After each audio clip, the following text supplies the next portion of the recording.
Thank you for coming. My name is Balázs Lengyel. I'm an economic geographer by background, but I always had a very interdisciplinary interest. And I'm doing research on social networks and how social networks are connected to economic and technological progress of cities or regions. And in this paper, which is a very interdisciplinary one, we try to understand how inequalities in cities are connected to social networks and whether the urban topology of cities influence the way how social networks impact inequalities in cities. So this is a large group that we worked on this paper. Gergő is a statistician or econometrician, Johannes is a mathematician, Ricardo physicist, Ákos geographer, Bence is a sociologist, János Kertész is a professor in physics, and we come from various places. So the problem we want to address is a huge one. Inequality is bad. Inequality is bad for health outcomes, for technological development, for economic development, and fosters radicalism and populism. And we know for very long that inequalities are stable over time, and due to unequal access to education, technology, public services, and a lot of things, inequalities compound over generations. So these are very stable things that are very hard to change. And we wanted to understand how our social interaction, the structure of our social interaction networks are related to this phenomenon. This is not a very new question, I must say. This has been there in social sciences for decades, or this is an ultimate question that social scientists want to understand. And when we go to the literature, I try to summarize what people think about how social networks are related to inequalities. And I found this very nice review paper from DiMaggio and Garib. And I think it's very useful to summarize it this way. So if we start from the very nature of how social networks form, and we can say that similarity, which is termed many times as homophily, and transitivity, which we can also call triadic closure, are very fundamental mechanisms of social type formation. And when they are at play, then fragmented groups will emerge in social networks. So for example, take this not so beautiful plot from a very beautiful paper from Econometrica, in which they looked at high school networks in the US, and these dots are high school students, and the colors are their ethnic background. And you see that if we talk about high school students, then probably ethnic background is one of the dimensions of similarity that matters for social type formation. And because triadic closure is at play, fragmented groups will emerge. So now, because social networks are a very important channel that information and other goods flow through,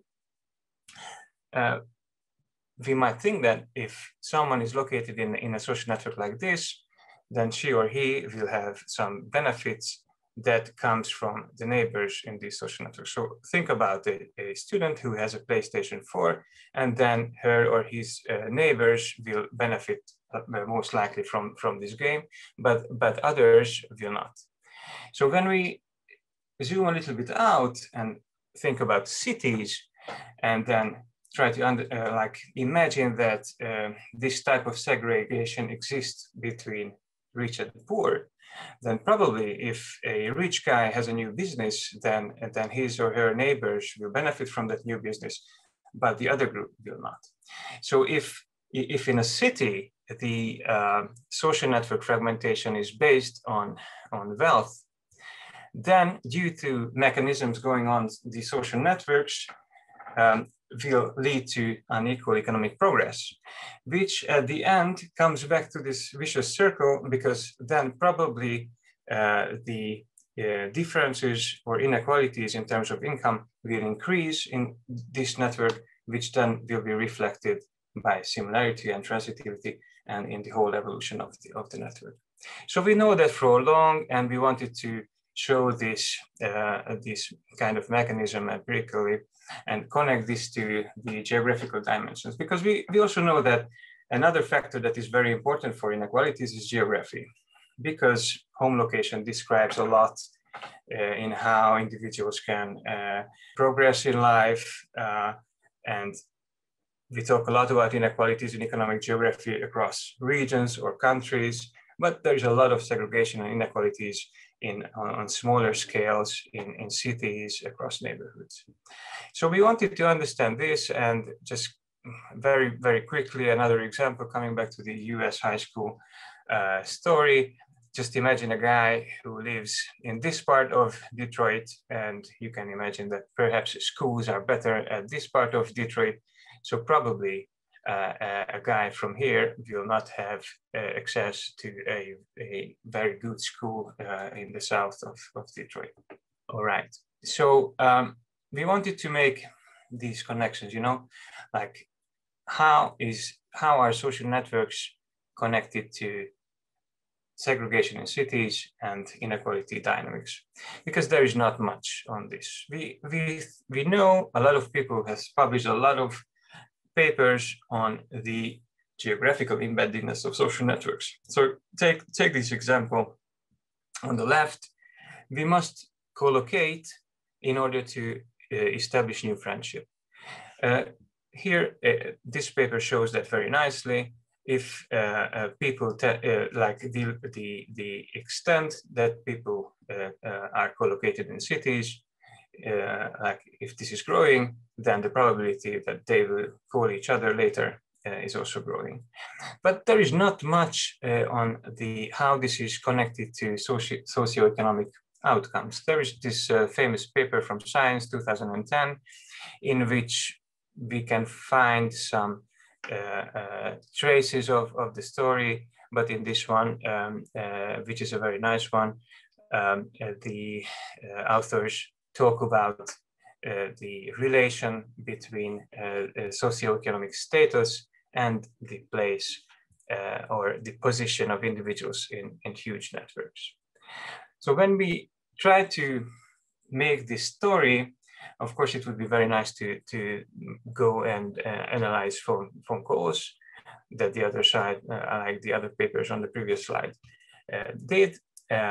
But we will do this analysis on online social networks. And we are not the first one who are using online social networks for referring on socioeconomic progress in regions or cities.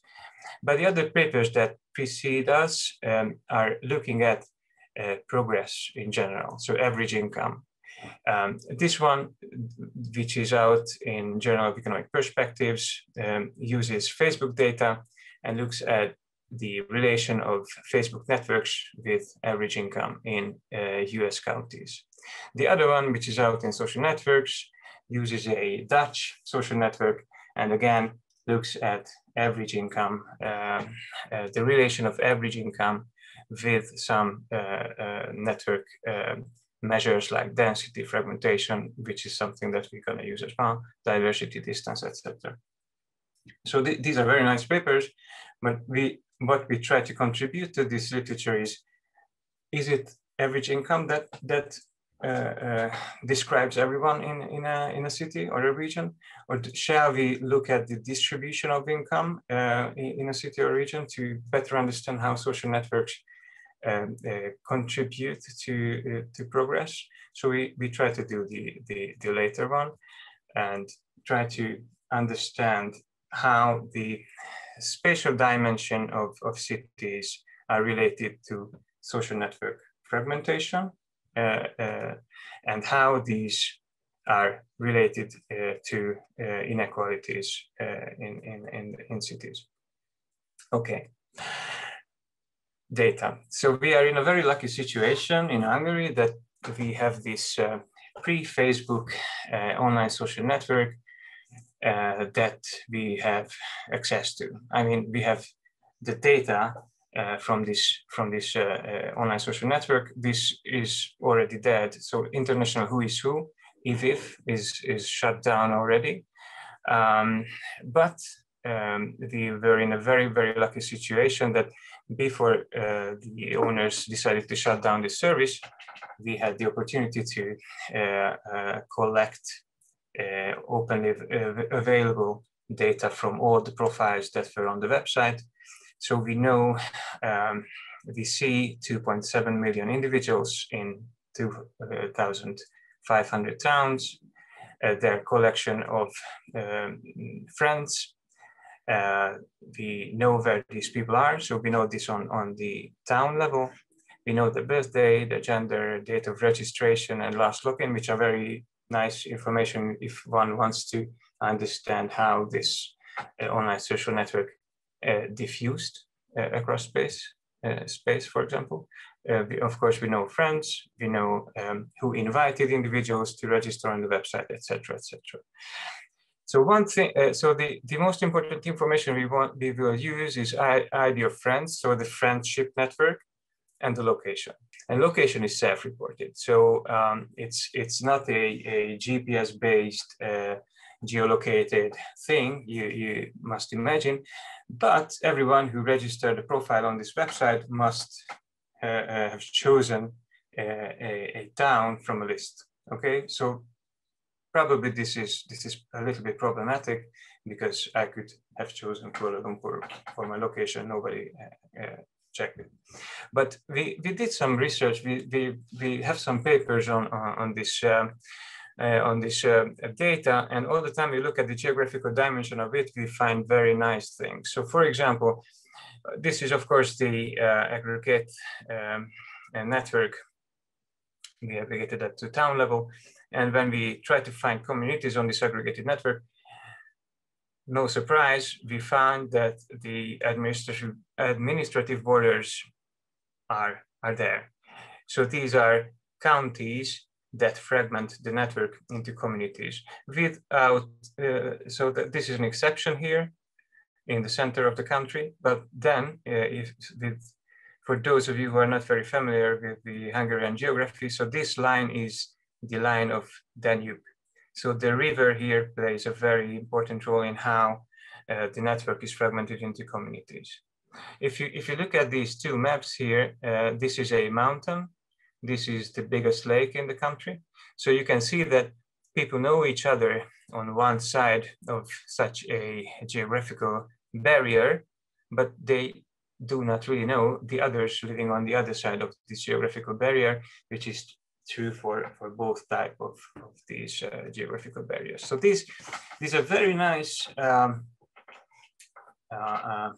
findings that we had before, and these previous results made us think that probably geography matters, not just in a way that distance matters for social network formation, but geographical boundaries also matter, and this will be an important point later, and I will come back to this. I will skip these slides and we'll start from here. So we have, as I said, we have papers on this data. In one of the papers, we looked at the relation between the structure of the network in towns and socioeconomic phenomena. And this one, which is a paper of Johannes Wax, I saw that Johannes is here in this seminar. So hi, Johannes. In here, Johannes did a very nice exercise and quantified the fragmentation of social networks in town. So, for example, this is not a not very fragmented network because you find communities in here, but still these communities are interconnected. On the contrary, this network is fragmented because communities that we find in the network are only loosely connected with each other. And Johannes finds and proves that this type of structure is strongly and significantly related to corruption risk in towns. So in this type of networks, corruption is more likely, probably because if European money comes in, then these groups could be playing some nasty games, and what they do is not very visible for others in the town, versus this network is less corrupt. So we're going to do something very similar and quantify the fragmentation of social networks in towns. A very similar thing. We detect communities in these social networks. So we zoom into towns, leave only those networks or individuals that are located in the town, collect their social connections, detect communities there, and then quantify the fragmentation of these structures. For example, Aika is not a fragmented town because still, again, communities are interconnected. On the contrary, Gödöllő is a fragmented town. And we want to understand how this structural quality of these networks are related to income inequalities. So the good thing is that we have the social network data from year 2011, and then so that was 10 years ago, of course, and then we could collect some socioeconomic data from that year, 2011, and 5 years later, and then we're going to see how the social network is related to changes. So a little bit about the socioeconomic data that we have. So we know the income of individuals in towns. We don't have that on individual level, but every individual is binned into a income category, and then we can see the cumulative distribution of incomes in these towns. So, for example, Gödöllő, which has a fragmented network structure, is a more unequal town because the cumulative distribution speeds up later. On the contrary, Aika is a more equal town, the one that has a less fragmented network. So first, we find a positive correlation between these two indicators. So we have the social network fragmentation, which is on the x-axis in this plot, and then we can quantify the level of inequality in towns, which is on the y-axis, and we quantify this with the well-known Gini index, and we find a positive correlation. Then we want to look at how the dynamics of inequalities are related to the social network fragmentation. And then we must note that the inequalities here are stable over time. So the Gini in 2011 and 2016 are very much correlated across towns. Of course, you see here as well that Gini is growing, so inequalities are growing, but you see that the correlation is really, really high. So when we try to understand this relation, we estimate this equation, in which on the left you have the Gini of 2016, and then we estimate this with the Gini of 2011, the social network fragmentation of the town and their interaction, plus some controllers and the error term. And when we do this, we can also quantify the marginal effect of the social network fragmentation given the Gini in the initial year. And then we plot this here in this subplot, in which you see the Gini of 2011 on the x, and on the y, you see the coefficient of fragmentation on Gini in 2016. And what we see is that social networks are contributing to inequalities. So the fragmentation is increasing inequalities in those towns where the inequalities were already high in the very beginning. So this is what this plot tells us, which is not exactly this is what we find. If you have a town in which inequalities are high, and plus the networks are fragmented, then inequalities are on the rise. So this is not exactly what the theory would suggest. Our data doesn't allow us to test this type of relation, this evolution of inequalities, but we think that we are quite close. So if the dimension of similarity that fragments the networks is the rich and poor, then probably we are in this vicious circles that is very difficult to break.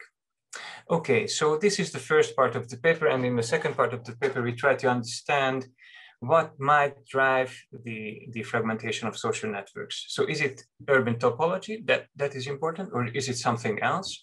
And if it's urban topology, is it social networks that are important channels between the spatial segregation and inequalities? Yes, we think so. So we have tested three ideas that are central in urban economics or economic geography and in this type of literature. So how does urban topology influence social network fragmentation? So the first thing that comes to mind for somebody who deals with cities is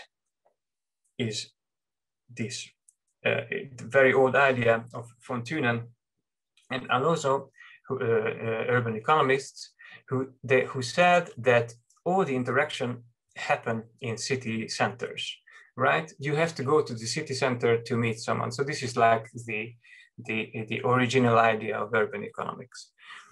So when we have to go to the city center and meet people there, so probably then those who live further away from the city center are so that they have high costs to go to the center, and therefore probably the social network will be fragmented because these guys here will be left out from social interaction. So therefore we quantified a measure such that we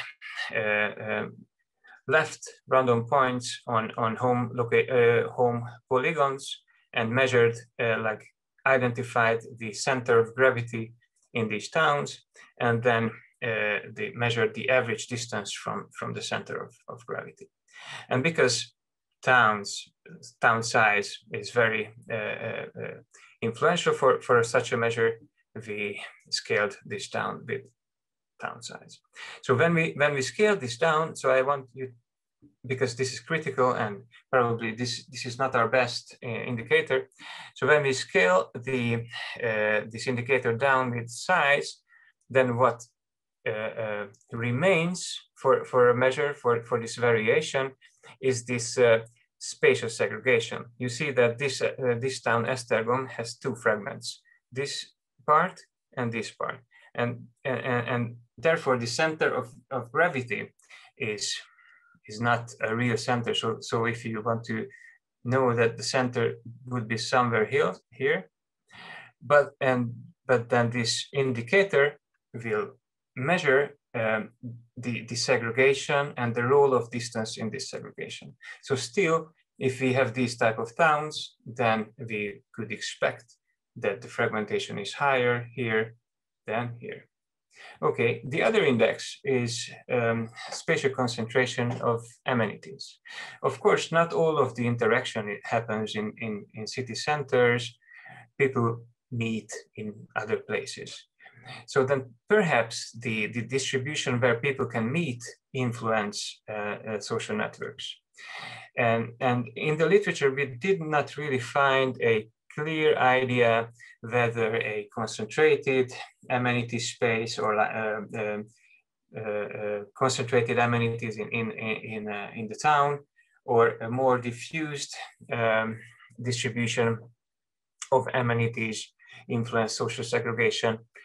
It's not clear, because concentration might induce segregation in a way like those living in a periphery are not likely to go and meet others in the center, so they are left out from the interaction.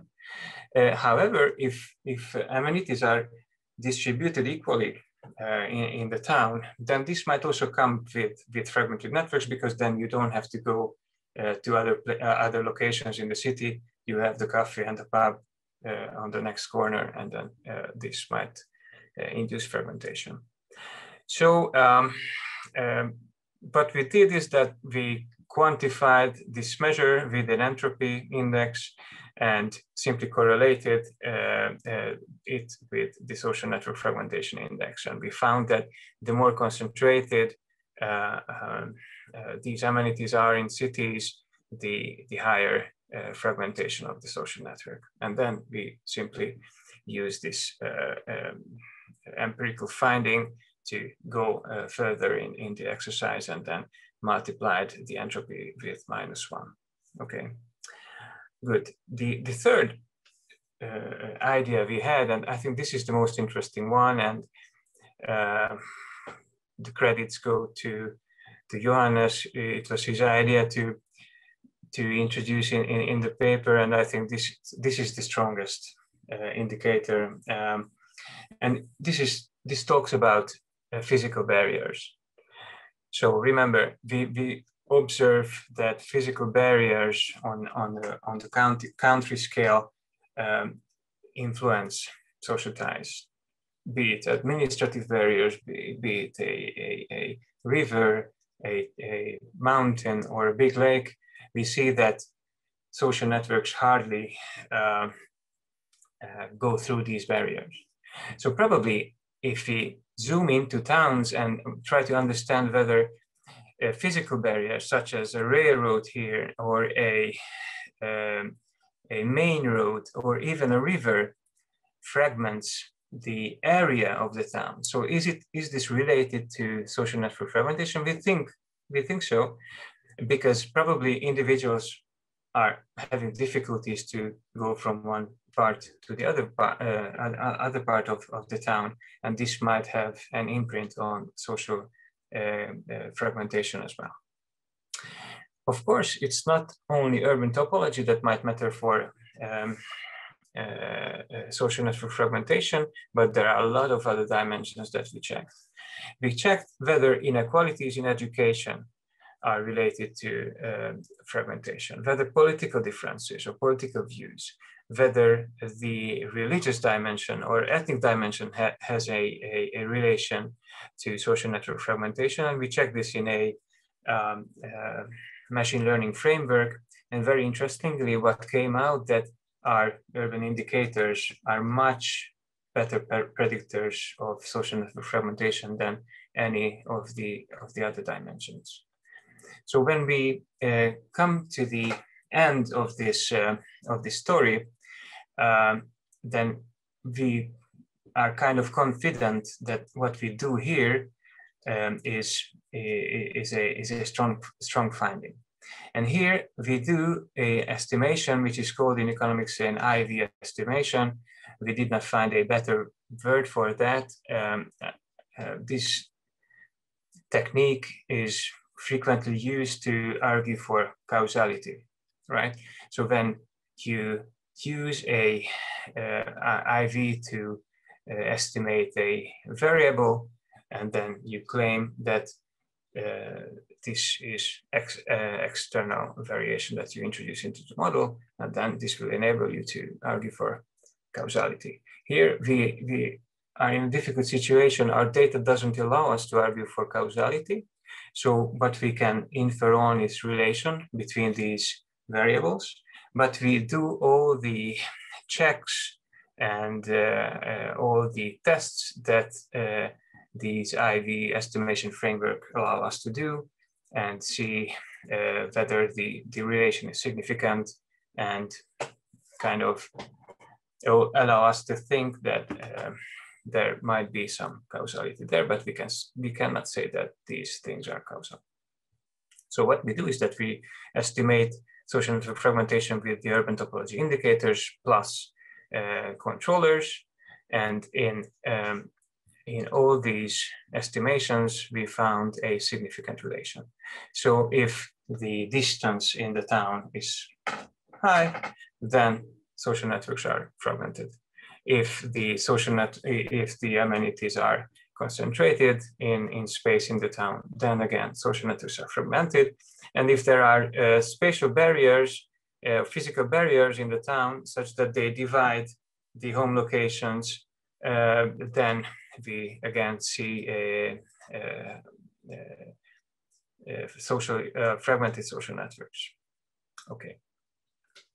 Then this framework enables us to go back to our previous estimation and check whether the Gini of the town is related to the estimated level of social network fragmentation plus the controllers.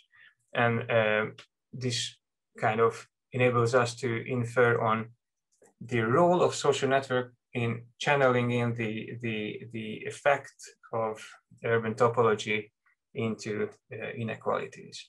And we find that indeed these indicators, these urban topology indicators, are good instruments for social network fragmentation and the way how social network fragmentation is related to inequalities. So we find that indeed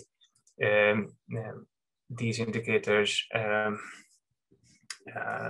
so social network fragmentation is the channel between urban topology and inequalities. I'm approaching the end of the story, and here I just listed some of the robustness and falsification tests that we are doing in the supplementary information of the paper.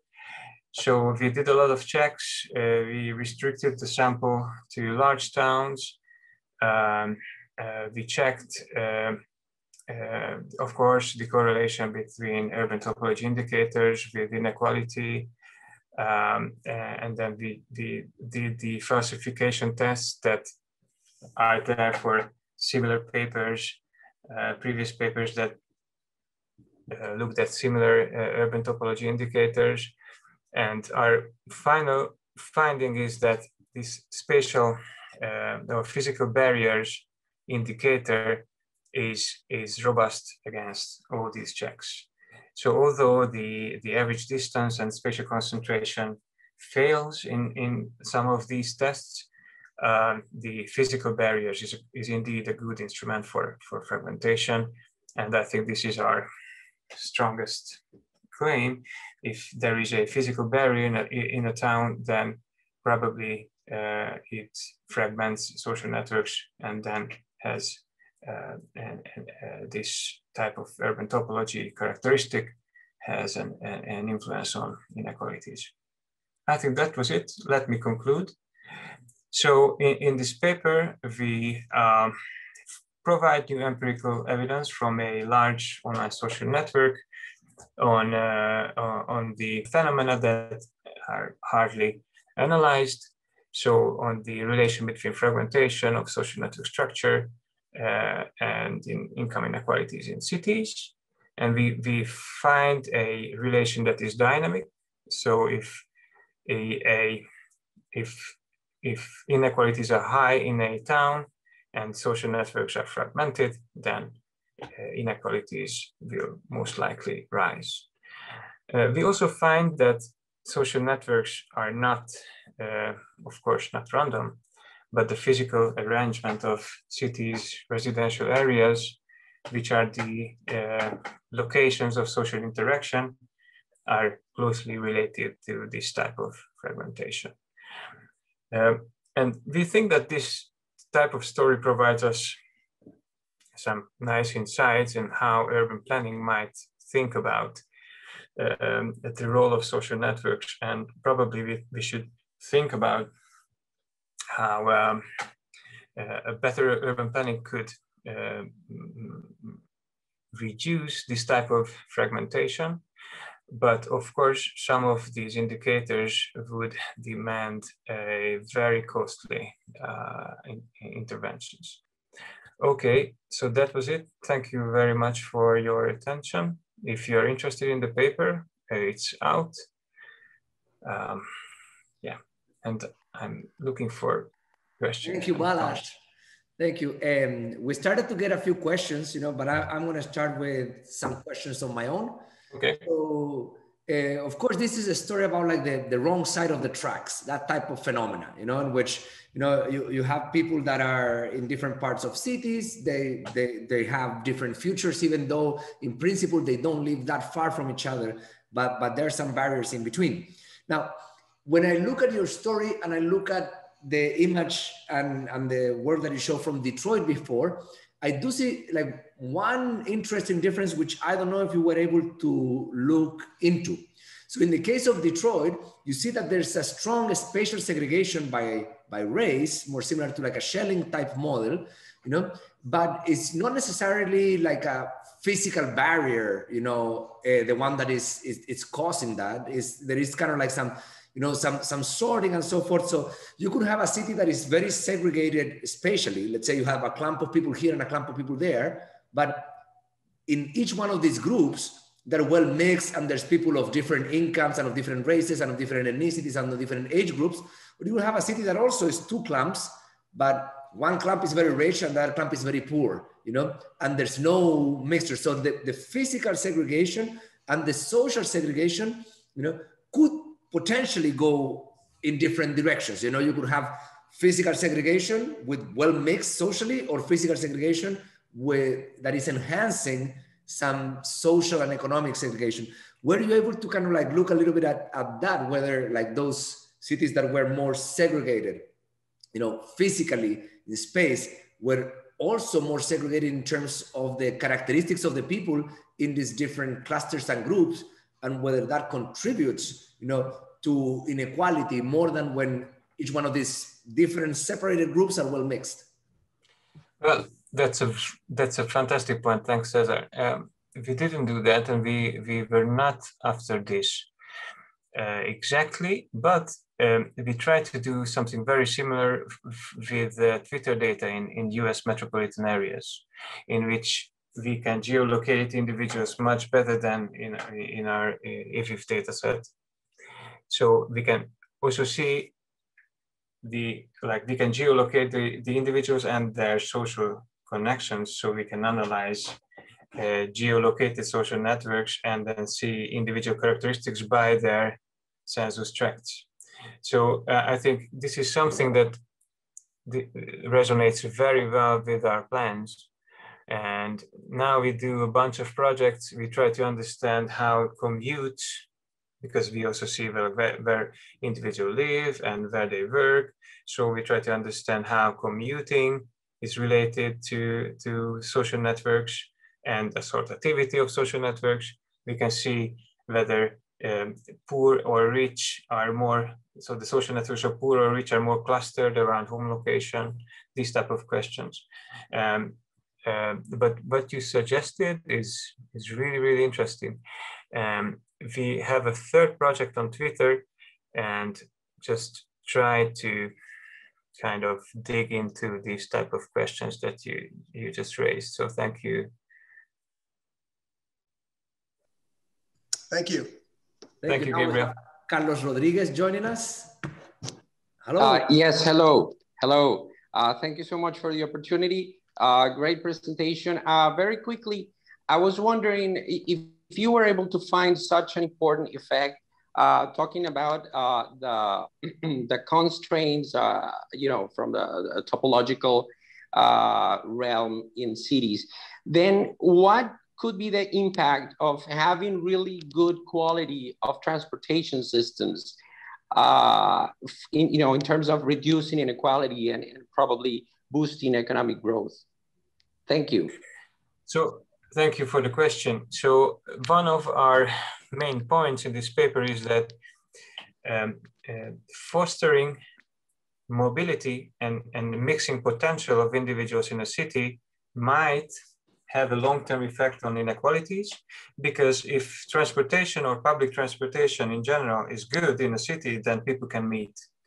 And this is important on the long run. So social ties must form and information must flow through these social ties, and then the consequences are even on a longer time scale. So we think that this story is on the long run. But the public transport might also have a contradictory effect, and this is a interesting point. So, when if you lie down railways, or you build main roads such that you introduce a new physical barrier to your system, then probably it has a negative effect, because people will not be able to cross over. Thank you, Balázs. Thanks for jumping from Budapest to Toulouse. Thanks, everyone. And we'll put this talk in the YouTube channel for those that want it. You want to say a last few words, Balázs? Thank you so much, Cesar. It's fantastic to have you in Europe. Yeah, thank you. Thank you, guys. See you later. Goodbye. Bye-bye.